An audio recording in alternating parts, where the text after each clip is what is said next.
अरे भरत चले चित्रकूट हो रामा, क्यों? राम को मनाने भरत चले चित्रकूट हो रामा, राम को मनाने, राम को मनाने सिया लखन को मनाने, राम को मनाने सिया लखन को मनाने, राम को मनाने सिया लखन को मनाने, राम को मनाने सिया लखन को मनाने। भैया भरत चले चित्रकूट हो रामा, राम को मनाने भरत चले चित्रकूट हो रामा, राम को मनाने सिया राम को मनाने सिया राम को मनाने। भरत भैया पूरे समाज को लेकर श्रीधाम अयोध्या से निकले हैं। चलते चलते भैया चौथे दिन श्रृंगवेरपुर में प्रवेश किए हैं। निषाद राजगुह ने भरत भैया का पूरे समाज के साथ यथा योग्य स्वागत किया है। यहां पर कल आपसे मैंने इस प्रसंग को स्पर्श मात्र किया था केवल। भरत जी ने जिस समय निषाद राजगुह को हृदय से लगाया, उस समय देवता भी सोचने लगे कि ये भरत जी क्या कर रहे हैं। और आप उस प्रसंग को ठीक से पढ़िएगा भाई जी। निषाद राजगुह ने रथ को देखा, गुरुदेव भगवान रथ पर हैं, भरत भैया है, तो निषाद राजगुह ने दूर से दंडवत किया। ठीक। भरत जी ने पूछा, गुरुदेव वो जो सामने दंड प्रणाम कर रहे हैं वो है कौन? तो गुरुदेव भगवान ने कहा, भरत जी वो आपके भैया राम जी के सखा हैं। और भरत जी के कान में केवल सखा शब्द सुनाई पड़ा। एक बात समझिएगा, स्वामी का मित्र भी स्वामी के समान होता है, पिता का मित्र भी पिता तुल्य होता है? भरत जी के कान में सुनाई पड़ा राम सखा, और केवल ये सखा शब्द ने सब कर डाला। दर्शन करिए। ए जी राम सखा सुने चंदनो त्यागा, राम सखा सुनि चंदन त्यागा। भैया चले उतरे उमगत अनुरागा, चले उतरे उमगत। निषाद जी ने भरत जी को आते देखा। निषाद जी गाँव जाति गुहनाओ सुनाए, गाँव जाति गुहनाओ सुनाए, दीन्ह जोहारो माथ महिलाए,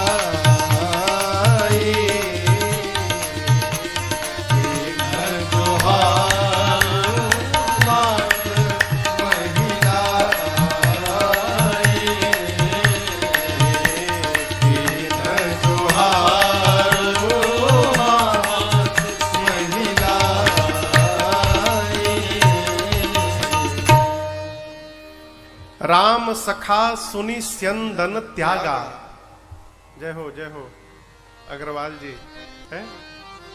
अकेले आए बाबू? अरे बाबा सभी आए। राम सखा सुनी भरत जी सुने कि राम जी के सखा है। भरत भैया रथ पर से कूद कर दौड़ पड़े। अब यहां एक दुविधा समझिएगा।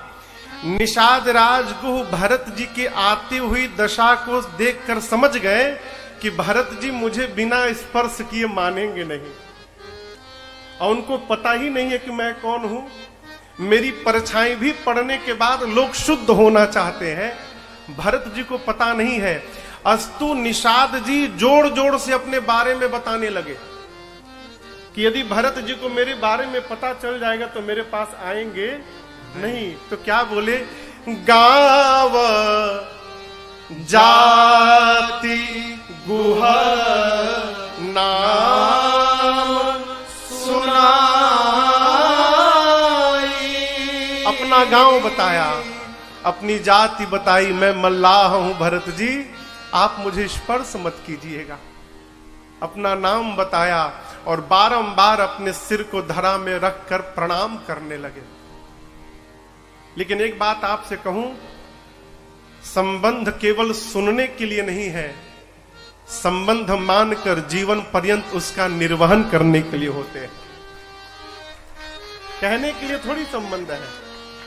मनुष्य तो दिन भर कहता है ये मेरे भाई जैसे हैं, लेकिन एक बात कहूं आपसे, जहां जैसे लगाया जा रहा है ना, इसका मतलब वो नकली है। असली में जैसा नहीं लगाया जाता। भाई को कोई नहीं कहता कि मेरे भाई जैसे हैं। हम लोग तो घूमते रहते हैं, लोग कहते हैं महाराज इसको अपना ही घर समझिएगा। जहां रहते हैं 9 दिन तो घर वाले कहते हैं महाराज अपना ही घर समझिएगा। अपने घर को समझना नहीं पड़ रहा है, और जहां समझना पड़ता है इसका मतलब घर वाला कह रहा है कि 9 दिन तक समझिएगा, 10वें दिन मत समझिएगा।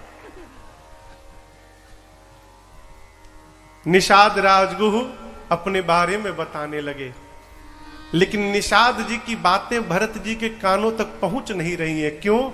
यहां राम सखा पहले से प्रवेश कर चुका है। भरत जी आए, करत दंडवत देखते ही भरत लीन उर लाय। मनहु लखन सन भेट भई, प्रेम न हृदय समाई। लक्ष्मण भैया, मानो भरत जी को लगा कि लक्ष्मण जी मिल गए हो। भरत जी ने दौड़कर निषाद राजगुह को उठाकर अपने हृदय से लगा लिया। देखिए, हमारा व्यवहार ही हमारे प्रेम को प्रमाणित करता है। जीवन में जिन बातों को जिह्वा नहीं बोल पाती माई बाप, उन बातों को आंखें बोला करती हैं। और समझिएगा, जिह्वा भले झूठ बोल जाए, लेकिन आंखें कभी झूठ नहीं बोलती। अब यह है कि सामने वाला इन आंखों को कितना पढ़ लेता है, ये उस पर निर्भर करता है। भरत जी को लगा मानो लक्ष्मण भैया मिल गए हो। दौड़कर भरत जी ने निषाद राजगुह को अपने हृदय से लगाया। अब जैसे भरत जी ने निषाद राजगुह को हृदय से लगाया, इस दृश्य ने सबको हिला के रख दिया। लोग आपस में चर्चा करने लगे, भरत जी निषाद राजगुह को हृदय लगा रहे हैं, वो अछूत हैं और उनको भरत जी ने हृदय से लगा लिया।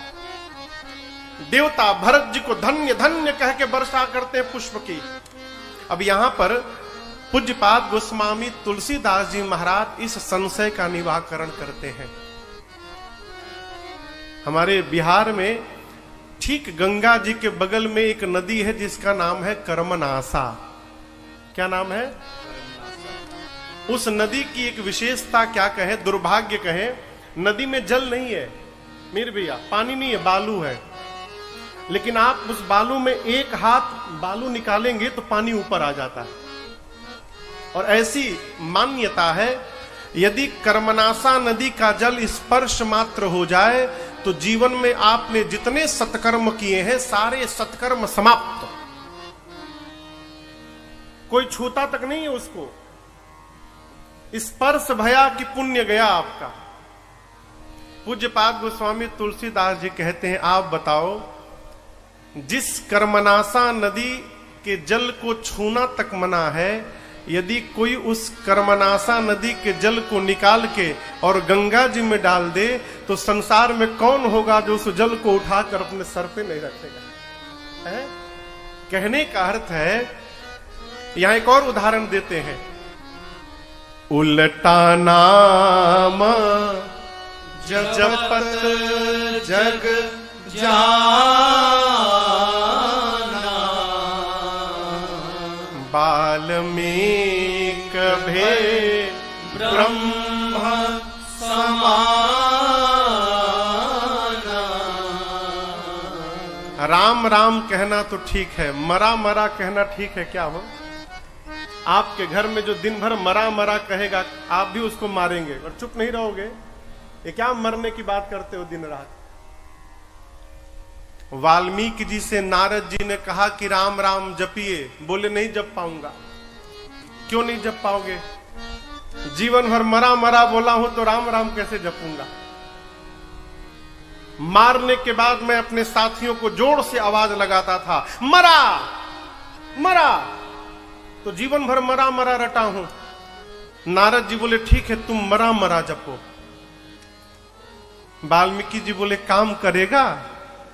नारद जी कहे विश्वास होगा तो 100% काम करेगा, जप कर तो देखो। और वाल्मीकि जी ने मरा मरा रटा। हमारे चाचा हैं, कहते हैं कि वाल्मीकि के जाप से निकला यह परिणाम,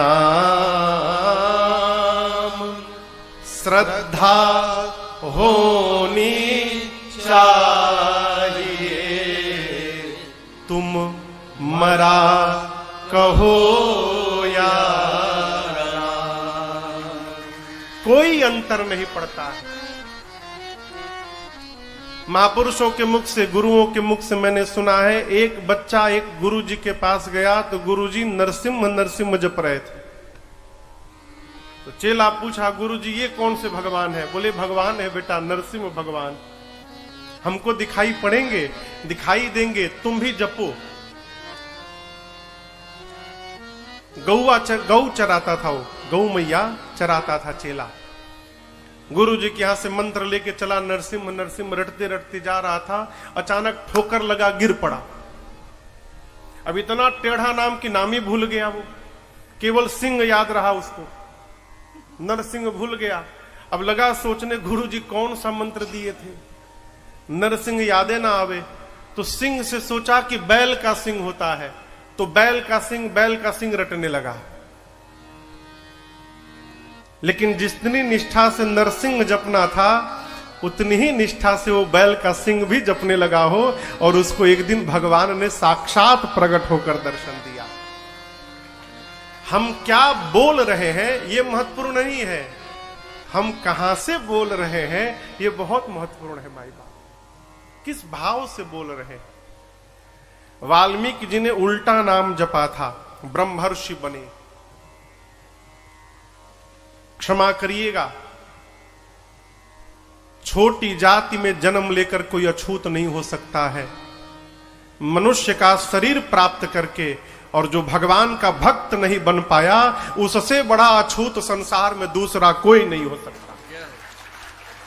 मानव शरीर पाकर जो भगवान का न हो पाया हो, उससे बड़ा अछूत कोई नहीं है। कहो भजन करो तो अभी नहीं बाद में करेंगे, एग्रीमेंट हुआ है क्या? आपको एक कथा सुनाओ। युधिष्ठिर जी यज्ञ कर रहे थे, राजसूय यज्ञ। भाई जी दान दे रहे थे, दान दिया जाता है ना, दान दे रहे थे। तो सुबह से संध्या तक दान देते देते युधिष्ठिर जी थक गए। भगवान कृष्ण थे बगल में, बोले कन्हैया अब आज रहने दो, कल दान दूंगा। क्या कहा? कल दान दूंगा। सामान्य भाषा है।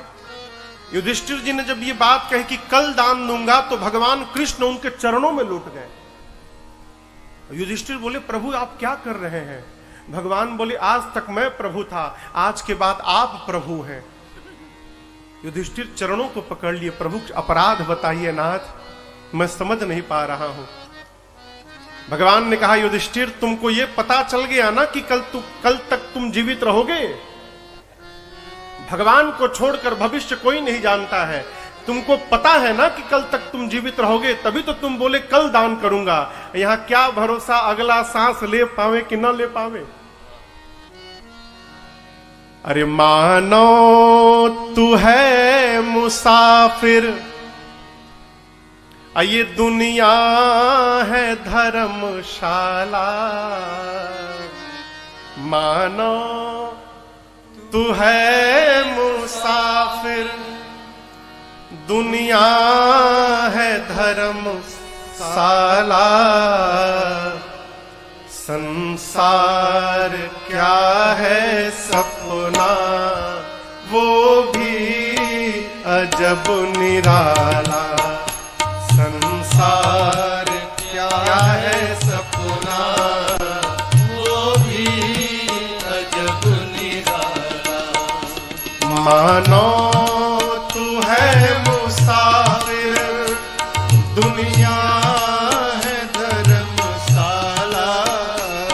मानो तू है मुसाफिर, ये दुनिया है धर्मशाला।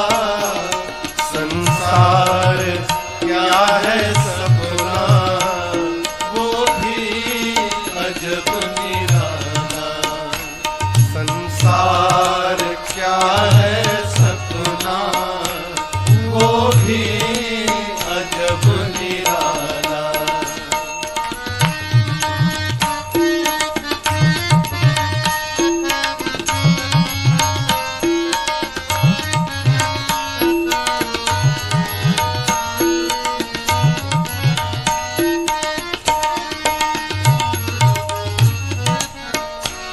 ये रैन है बसेरा, है किराए का ये डेरा। इसमें फंसा है फेरा, ये तेरा है ये मेरा। ये रैन है बसेरा, है किराए का ये डेरा। इसमें फंसा है फेरा, ये तेरा है ये मेरा। शीशे को मान बैठा, शीशे को मान बैठा। तू मोतियों की माला। संसार क्या है सपना, वो भी अजब निराला। शीशे को मान बैठा, तू मोतियों की माला। संसार क्या है सपना, वो भी अजब निराला। मानो तू है मुसाफिर।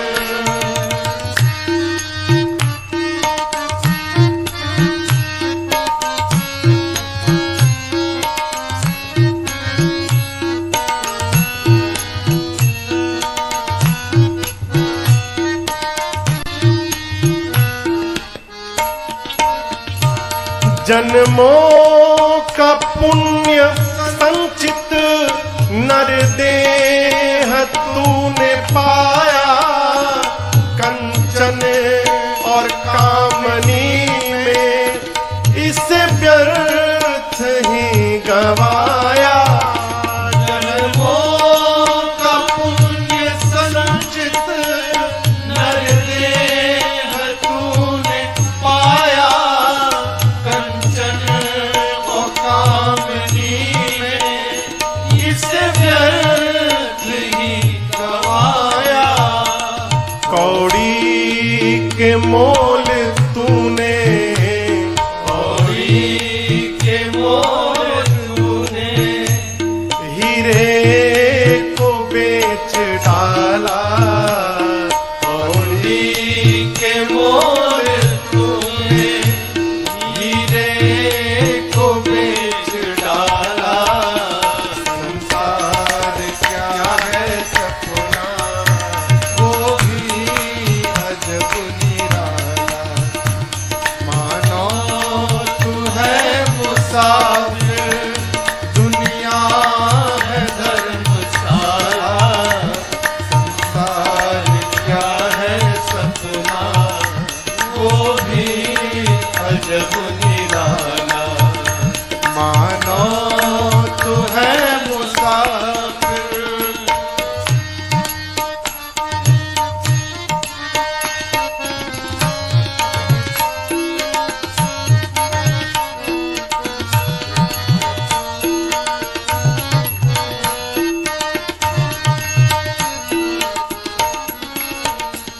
नश्वर है तन का ढांचा, बालू की भीत कांचा।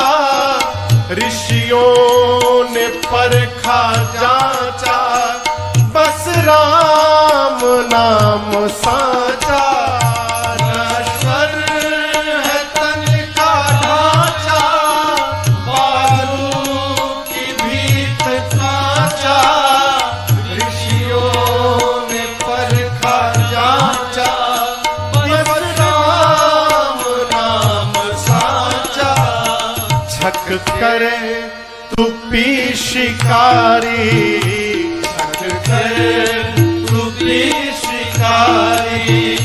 सिया राम नाम प्याला। छक कर तू भी शिकारी। सिया राम नाम प्याला। संसार क्या है सपना, वो भी अजब निराला। मानो तू है मुसाफिर, दुनिया है धर्मशाला। मानो तू है मुसाफिर, दुनिया है धर्मशाला। संसार क्या है सपना, वो भी अजब निराला। संसार क्या है सपना, वो भी अजब निराला। संसार क्या है सपना, वो भी अजब निराला।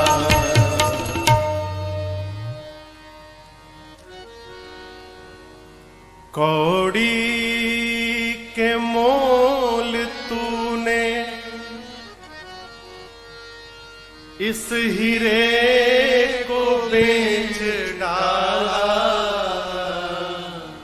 संसार क्या है सपना, वो भी अजब निराला। उल्टा नाम जपत जग जाना, बाल्मीक भय ब्रह्म समाना। उल्टा नाम जप कर ब्रह्मर्षि बन गए वाल्मीकि ऋषि। पूज्यपाद गोस्वामी तुलसीदास जी कहते हैं, इन निषाद राजगुह को तो रघुनाथ जी ने अपने हृदय से लगाया है? अरे राम जी को छोड़िए, राम नाम लेकर जो जम्हाई ले ले, जम्हाई समझते हैं ना? हाँ, जम्हाई लेते हैं तो कहते हैं, राम राम कही जे जमुहाही, तीनही न पाप पुंज समूहाही। जो राम राम कह के जम्हाई ले ले, उसके सारे पाप जलकर भस्म हो जाए। और जिसको साक्षात राम जी ने ही अपने हृदय से लगा लिया हो, उससे पवित्र संसार में दूसरा कौन होने वाला है? अस्तु भरत जी ने निषाद राजगुह को हृदय से लगाया, कुशल क्षेम पूछा है। निषाद जी ने कल आपको सुनाया, बताया भरत जी से कि मैं लोक मत से, वेद मत से, सब प्रकार से बहिष्कृत था, परंतु भरत जी जिस दिन से रघुनाथ जी ने मुझे अपना बना लिया है, उस दिन से मैं संसार का आभूषण बन गया हूं। जो आ रहा है वही मुझे गले लगा रहा है। ये रघुनाथ जी का प्रताप है। रात्रि में भरत भैया पूरे समाज के साथ श्रृंगवेरपुर में ही विश्राम करते हैं। जब सब लोग सो गए तो निषाद राजगुह और भरत जी के मध्य में वार्ता होती है। कल आपसे मैंने एक बात निवेदन की, घर में यदि कुछ अनहोनी हो जाए ना, तो बुद्धिमान व्यक्ति को पहले अपने को देखना चाहिए कि इस पूरे क्रियाकलाप में कहीं मेरी भूमिका तो नहीं है, मेरे कारण तो ऐसा नहीं हो गया है। भगवान के वनवास और पिताजी के स्वर्गवास को भरत जी केवल अपना दोष मानते हैं। भरत जी कहते हैं, मैं धीग धीग अघ उदधि अभागी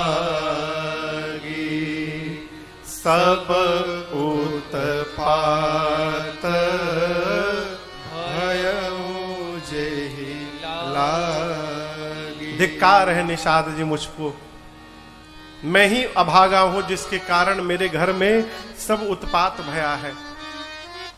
निषाद राजगुह ये बात सुने तो निषाद जी भरत जी को समझाते हैं। यहां एक बात समझिएगा, यहां जो भरत जी से निषाद राजगुह बात कह रहे हैं, मानस पढ़ने पर ऐसा लगता है रघुनाथ जी में, निषाद जी में वार्ता भई नहीं है।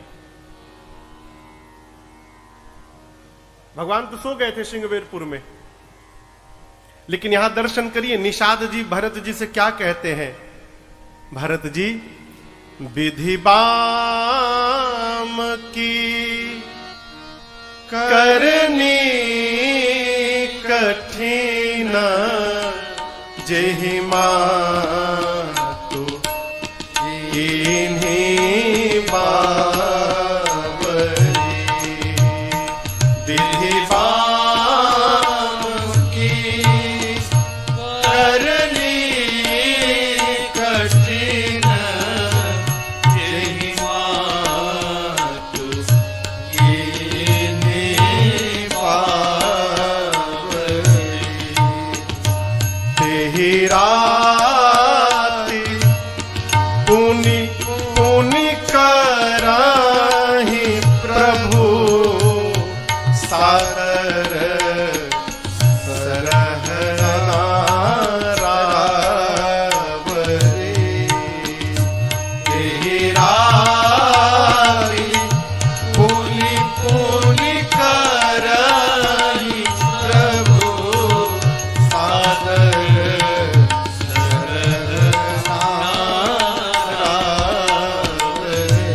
निषाद राजगुह भरत जी से कहते, भरत जी विधिबाम की करनी कठिन जही मात कीन्ही बावरी। आपकी मां कैकई का कोई अपराध नहीं है, वो तो विधाता ने मति बावरी बना दिया। और समझिएगा, आप कितनों लायक हो, यदि विधाता मति पलटना चाहे तो आप रोक नहीं सकते हैं। आपकी मां का अपराध नहीं है भरत जी। सरस्वती आई, उन्होंने आकर मति पलट दिया। और भरत जी, रघुनाथ जी वन जाते समय रात्रि में यहां विश्राम किए थे। मैं आपसे कहता हूं भरत जी, पूरी रात्रि राम जी केवल और केवल बार बार आपकी ही चर्चा करते रहे, केवल आपकी प्रशंसा करते रहे। ते ही राती पुनि पुनि करहि प्रभु सादर सरहना रावरी। पूरी रात केवल आपकी ही प्रशंसा करते रहे। ये भया नहीं था। राम जी तो सो गए थे। लक्ष्मण जी और निषाद राजगुह के बीच में वार्ता भई थी कि राम ब्रह्म परमारथ रूपा। तो ये निषाद राजगुह भरत जी से क्यों कह रहे हैं? समझिएगा, व्यवहारिक सूत्र। जीवन में जब दो व्यक्तियों के बीच में बात करनी पड़े तो ऐसी ही वार्ता करनी चाहिए कि दोनों के बीच का प्रेम और बढ़ जाए। ऐसी बात कदापि नहीं करनी चाहिए कि दोनों में देखा देखी बंद हो जाए। हाँ? ये भरत जी से निषाद राजगुह अपने आप कह रहे हैं। पूरी रात्रि तो रघुनाथ जी केवल आपकी ही प्रशंसा करते रहे। और भरत जी, ये निषाद सौगंध लेकर कहता है, संसार में जितना प्रेम आप राम जी को कर रहे हैं और राम जी आपको जितना प्रेम करते हैं, ऐसा प्रेम संसार में दूसरा कहीं नहीं होगा। ये मैं सौगंध लेकर कहता हूं। भरत जी निषाद राजगुह की बातों को सुनकर भाव में आ गए। निषाद जी कहते, परिणाम मंगल ही मंगल होगा, आप हृदय में धीरज लाइए। क्यों? रघुनाथ जी से कुछ नहीं छिपा है। आप अपने आप को धिक्कारिए मत। अंतर जामे राम सकुच सप्रेम कृपायतन। इसलिए अब चलिय करिय विश्राम, यह विचार दृढ़ आनी मन। राम जी अंतर्यामी है। देखिए, प्रेम को प्रमाण की आवश्यकता नहीं होती माई बाप। प्रेम को मेरे भैया प्रमाणित करने की आवश्यकता नहीं होती। और क्षमा करिएगा, जहां पर प्रमाण देना पड़ रहा है वहां प्रेम है ही नहीं। प्रेम तो अपने आप में प्रमाण है। कहते राम जी अंतर्यामी हैं। भरत जी वो सब जानते हैं। बहुत विश्राम करने का समय हो गया, विलंब हो गया, चलिए विश्राम करिए। भरत जी विश्राम करने गए। क्या विश्राम किए? रात भर राम जी के विषय में सोचते में ही निकल गया। प्रातः काल भया। निषाद राजगुह ने घाट घाट की जितनी नावें थी सभी नौकाओं को बुलाया और एक ही बार में अयोध्या के पूरे समाज को गंगा के उस पार पहुंचा दिया। गंगा पार करने के बाद भरत भैया ने सबसे आगे माताओं की पालकी को विदा किया। आगे आगे माताओं की पालकी निकली तो निषाद राजगुह को भरत जी ने माताओं के पालकी के साथ लगाया। क्यों? निषाद जी मार्ग देखे हैं, इसलिए जो मार्ग जानता है वो आगे आगे चलेगा। माताओं की पालकी चली। माताओं के पालकी के बाद भरत भैया ने गुरुदेव भगवान के रथ को लगाया। गुरु जी हैं, हम लोग सेवक हैं, गुरु जी को कोई आज्ञा देनी होगी, इसलिए अपने छोटे भाई शत्रुघ्न भैया को गुरुदेव भगवान के साथ लगा दिया। गुरु जी किससे कहेंगे? शत्रुघ्न भैया गुरु जी के साथ लग गए। गुरुदेव भगवान के पीछे ब्राह्मणों का समाज लगा। ये यात्रा निकल पड़ी श्रृंगवेरपुर से आगे। गुरुदेव भगवान ब्राह्मणों के समाज के बाद अयोध्या के समाज को भरत जी लगाए। सारे अयोध्यावासी अपने अपने वाहन पर बैठकर चले गए, सब चले गए। अब रुक गए भरत जी और उनके साथ उनके 2-3 सेवक जो हैं, रथ, हाथी और भरत जी का घोड़ा जिसका नाम है कोतल, इनको लेकर भरत जी के कुछ सेवक खड़े हो गए। भरत जी वापस मुड़कर गंगा जी को प्रणाम कर रहे हैं और प्रणाम करने के बाद अब भरत जी न रथ पर बैठे, न हाथी पर बैठे, न अपने घोड़े कोतल पर बैठे हैं। सबको विदा करने के बाद भरत भैया, पूज्यपाद गोस्वामी तुलसीदास जी महाराज कहते हैं कि गवने भरत पया देहि पाए, गवने भरत पया देहि पाए। पैदल पैदल कोतल संग जाहि डोरिया,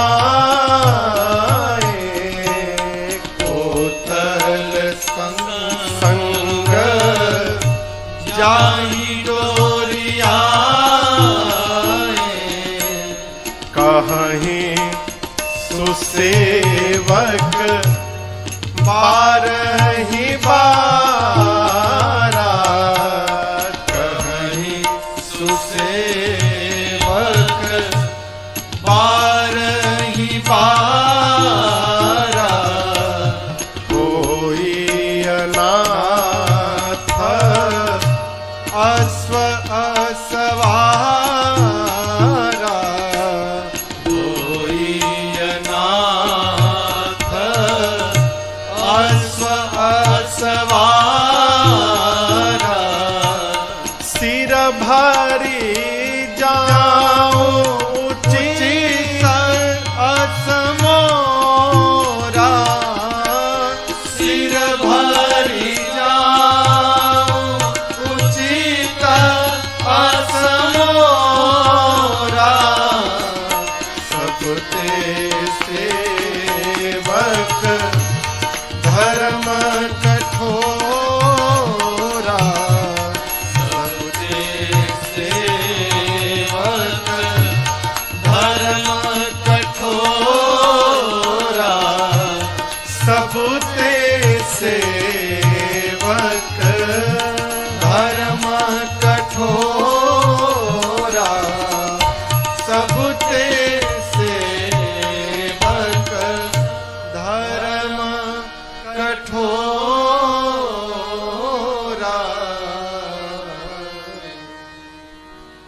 गंगा तट से सबको आगे विदा करने के बाद अब भरत भैया पैदल पैदल चलना प्रारंभ किए। भरत भैया के अश्व का नाम है कोतल। कोतल के गले की डोरी को पकड़कर कोतल संग जाहि डोरिया। अब भरत भैया पैदल चलना प्रारंभ किए तो उनके सेवक व्याकुल हो गए। कहे प्रभु रथ है, अश्व है, हाथी है, आप जिस पर मन करे उस पर बैठिए, प्रभु पैदल पैदल मत चलिए। भरत जी कहे कि देखो, मां कौशल्या के कहने पर अयोध्या से चलते समय मैं रथ पर इसलिए बैठ गया कि मैं जानता था कि मेरे भैया भी अयोध्या से श्रृंगवेरपुर तक रथ पर ही बैठ कर आए थे। परंतु गंगा पार करने के बाद रघुनाथ जी रथ पर, अश्व पर, हाथी पर बैठ कर नहीं गए। मेरे प्रभु गंगा पार करने के बाद पैदल पैदल गए। भरत आज पैदल चल रहा है, ये भी भरत अपराध कर रहा है। क्यों? मैं अपने स्वामी की बराबरी कर रहा हूं। स्वामी पैदल गए, मैं भी पैदल जा रहा हूं। अंतर क्या है? सेवक को जीवन में अपने स्वामी से नीचे रहना चाहिए। रघुनाथ जी पैदल गए तो भरत के लिए उचित है कि सिर भरी जाऊं उचित अस मोरा। भरत जी कहते हैं जिस रास्ते पर मैं चल रहा हूं इस मार्ग पर मेरे श्री सीताराम जी के पद चिन्ह बने हैं। और आपको एक बात निवेदन करूं, आगे आगे राम जी चलते थे, राम जी के पीछे कौन चलता था? सीता मैया।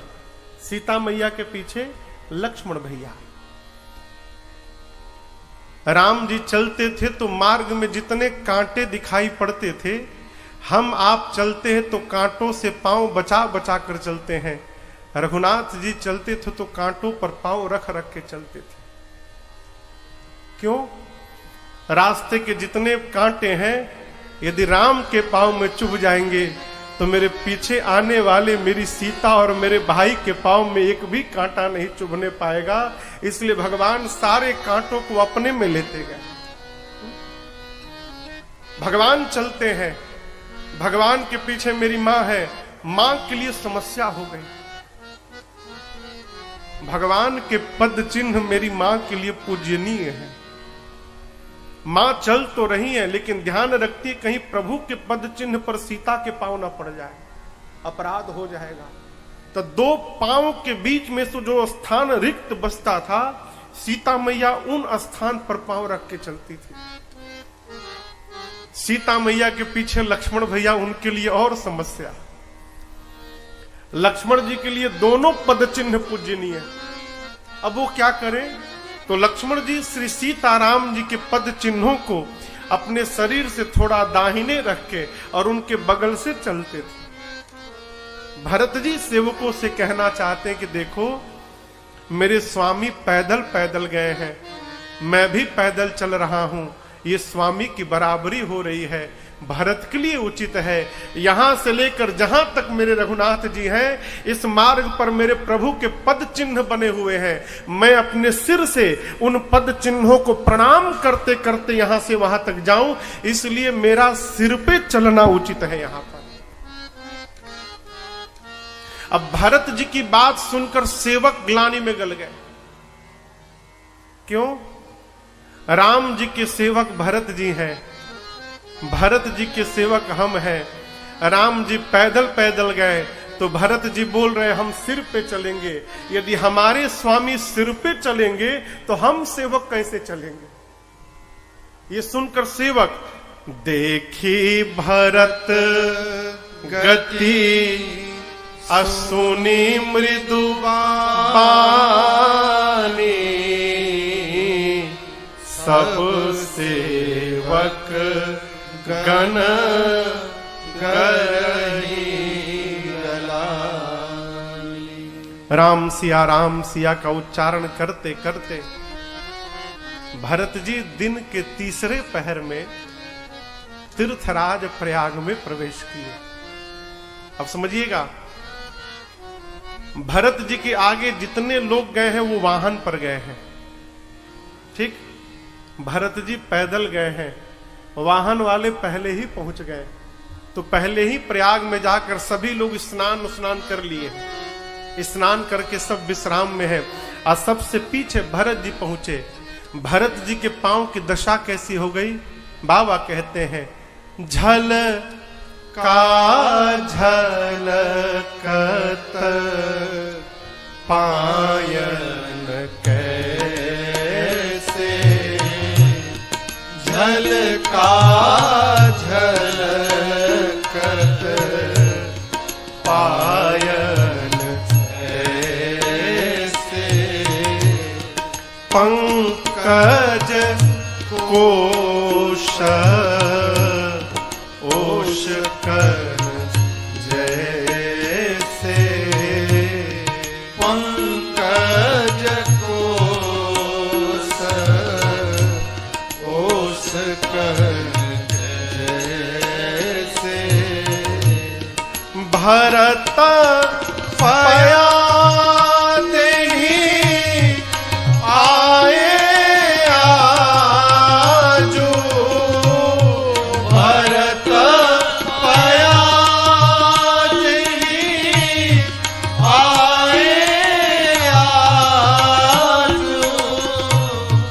भयऊ दुखित सुनी सकल समाजो।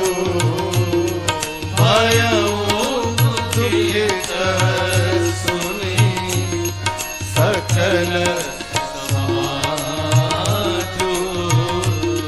भयऊ दुखित सुनी सकल समाजो। भयऊ दुखित सुनी सकल समाजो। जीवन में आज पहली बार भरत भैया इतना पैदल चले, वो भी नंगे पांव। जाड़े के समय में आप देखे होंगे प्रातः काल कमल के पुष्प की पंखुड़ियों पर ओस की बूंदें मोती के समान चमकती हैं।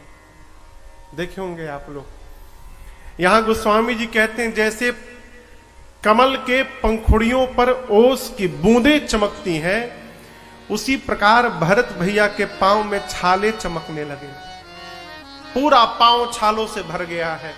मां कौशल्या को पता चला, मां दौड़ कर आई, अपने आंचल से मां लगी सहलाने भरत जी के पांव को। मां कहती लाला बहुत पीड़ा है ना। भरत जी कहते मां इन पांव के छालों को तो आप देख पा रही हो, परंतु जो छाला भरत के हृदय पर निकला है मां, वो मेरे रघुनाथ जी को छोड़कर किसी को दिखाई नहीं पड़ेगा। और यहां जो पीड़ा है, इस पीड़ा के आगे इस पांव की पीड़ा का कोई मोल नहीं है मां। भरत जी अपनी परवाह किए बगैर यहां दर्शन करिए। खबर लीन क्या पता चला, सब लोग नहाए। सारे लोग पहले ही आ गए थे, इसलिए सब स्नान कर चुके हैं। भरत जी अयोध्या के एक एक व्यक्ति के पास जाकर सबकी हाल चाल लिए हैं।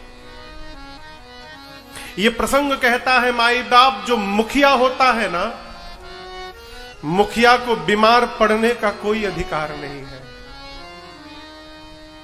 जो घर का मालिक होता है वो बीमार नहीं पड़ सकता है। परिवारी लोग भले बीमार पड़ जाए, भाई जी मुखिया बीमार पड़ा तो पूरा परिवार समाप्त। अब देखिएगा, हाथ टूट जाए, हाथ काम करना बंद कर देता है। आंख में चोट लग जाए, आंख देखना बंद कर देती है। पांव टूट जाए, पांव चलना बंद कर दे। लेकिन आपने देखा है मुख में घाव निकल जाए, मुख जल जाए, कट जाए, क्या मुख अपना कभी काम बंद करता है? मुख जानता है यदि मैं बंद भया तो पूरा शरीर समाप्त हो जाएगा। उसी प्रकार घर का मुखिया यदि बीमार पड़ गया, बंद हो गया, तो परिवार को समाप्त होने से कोई नहीं रोक सकता।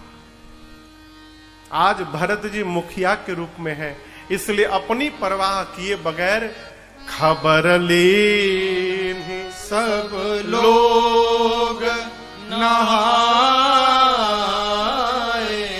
भरत जी ने सबकी सुधि ली है। गुरु आज्ञा प्राप्त करके भरत जी त्रिवेणी में जाकर विधि पूर्वक स्नान करते हैं। सविधि सितासित नीर नहाने। उसके बाद दिए दान महिषुर सनमाने। किसी भी पवित्र नदी में स्नान करिए ना, तो स्नान करने के बाद वहां कुछ देने का स्वभाव बनाइए। कितना दिया जाए महाराज? जितना भगवान ने आपको देने लायक बनाया है। आप अपना आकलन स्वयं करिए, ठाकुर जी ने आपको किस योग्य बनाया है। भरत जी ने ब्राह्मणों का सम्मान करके दान किया। पुत्र को पिता के निमित्त तीर्थ में जो जो व्यवहार करना चाहिए, गुरुदेव भगवान बताएं, भरत भैया ने वो व्यवहार पूर्ण किया। परिवार का तो व्यवहार किया, लेकिन अब अपने व्यवहार के लिए भरत जी एकांत में चले गए। देखिए, आपसे एक निवेदन करूं, हम और आप गृहस्थी हैं, विरक्त नहीं है। हमको संसार में भी रहना है और भगवान के भजन में भी रहना है। संसार को व्यवहार के लिए रखिए और भगवान को प्रेम करने के लिए रखिए। इस बात को गांठ बांध के रखिए। व्यवहार संसार से करिए, अब प्रेम रघुनाथ जी से करिए। आपका जीवन सदैव आनंदमय बीतता रहे। भरत जी संसार का व्यवहार किए, अब अपने व्यवहार के लिए एकांत में चले गए। गुरु जी से अनुमति लेकर तीर्थराज प्रयाग में त्रिवेणी जी के संगम पर भरत जी थोड़े अकेले में गए। भरत जी एकांत में क्यों गए? देखिए, जिस व्यवहार को करने के लिए हमको संकोच होता है, हम चाहते हैं कि किसी को पता न चले, उस व्यवहार को करने के लिए हम एकांत ढूंढते हैं, कोई देख ना पावे। भरत जी एकांत में गए। जाकर त्रिवेणी मैया से भरत जी कहते हैं, मां, मैं उस कुल से आया हूं मां जहां मांगने की प्रथा नहीं है, हमारे कुल में लुटाने की प्रथा है। मैं उस जाति से आया हूं मां जहां मांगना धर्म नहीं है। मांगना ब्राह्मण का धर्म है और क्षत्रिय का धर्म देना है। मां, मेरे कुल में और मेरी जाति में मांगने की प्रथा नहीं है मां। लेकिन एक बात कहूं, जब जीवन में विपत्ति आ जाए ना, तो मनुष्य कोई भी कुकर्म करने को तैयार हो जाता है। दुख आ जाए तो मनुष्य किसी भी प्रकार का कुकर्म करने को तैयार हो जाता है। मां, आज ये भरत अपने कुल की परंपरा का त्याग करके आपके सामने झोली फैलाकर खड़ा है। मां, मांगऊं भीख त्यागी निज धर्म,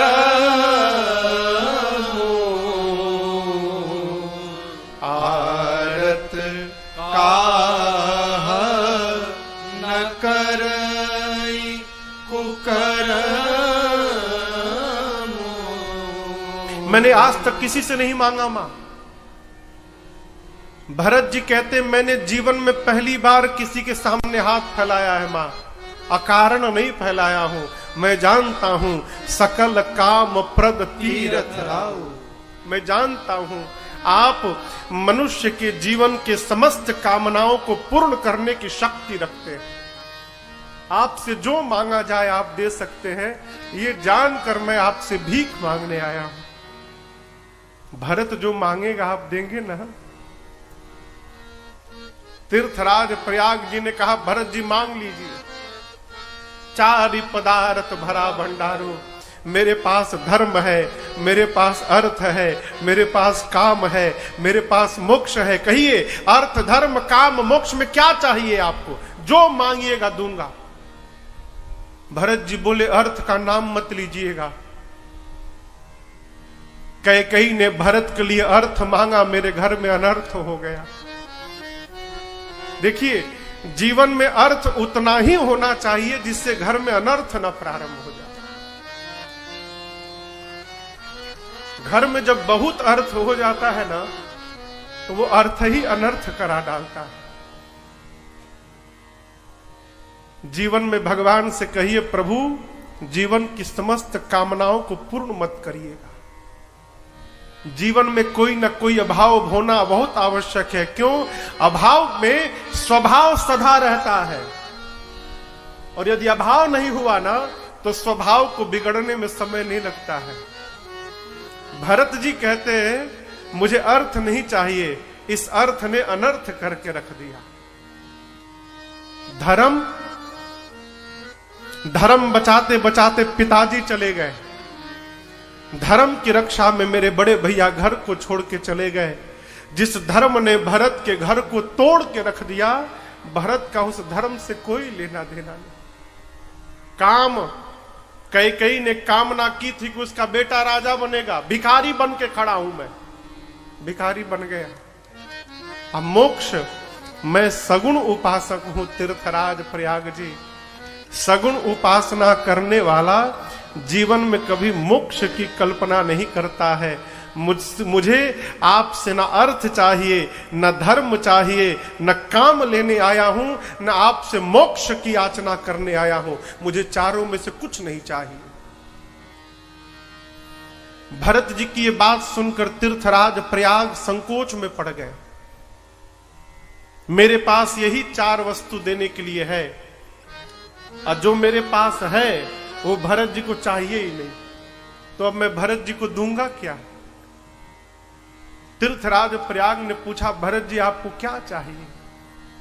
भरत भैया कहते हैं, प्रयाग जी सौगंध खाकर कहता हूं, अर्थ चाहिए न धर्म काम चाहिए, बस कौशल्या कुमार मुझे राम चाहिए। कौशल्या कुमार मुझे राम चाहिए।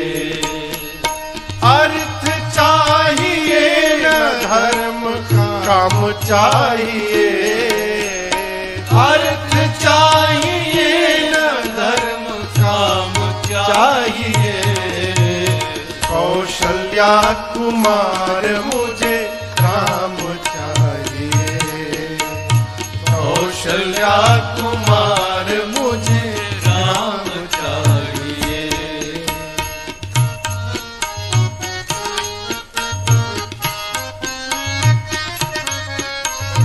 आशरण अनाथ नाथ दीन हितकारी, आशरण अनाथ नाथ दीन हितकारी।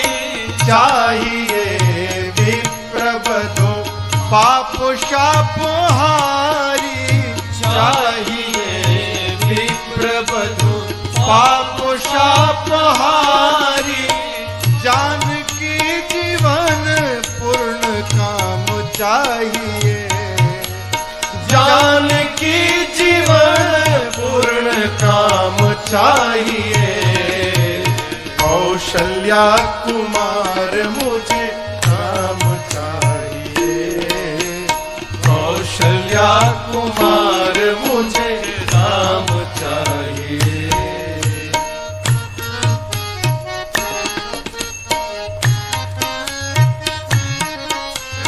सत्य सिंधु दया सिंधु वीर व्रत धारी, सत्य सिंधु दया सिंधु वीर व्रत धारी।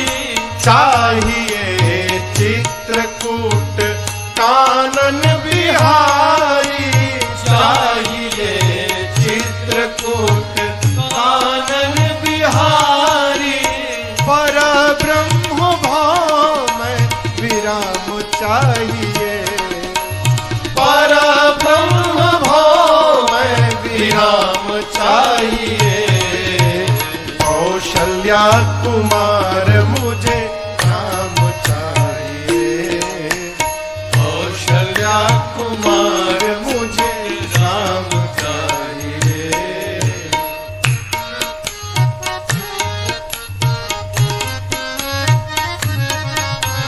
कोटि मन मथाभिराम राम मुझे चाहिए। कोटि मन मथाभिराम राम मुझे चाहिए। लोक लोचनाभिराम राम मुझे चाहिए। लोक लोचनाभिराम राम मुझे चाहिए। गिरधर गीत सीताभिराम चाहिए।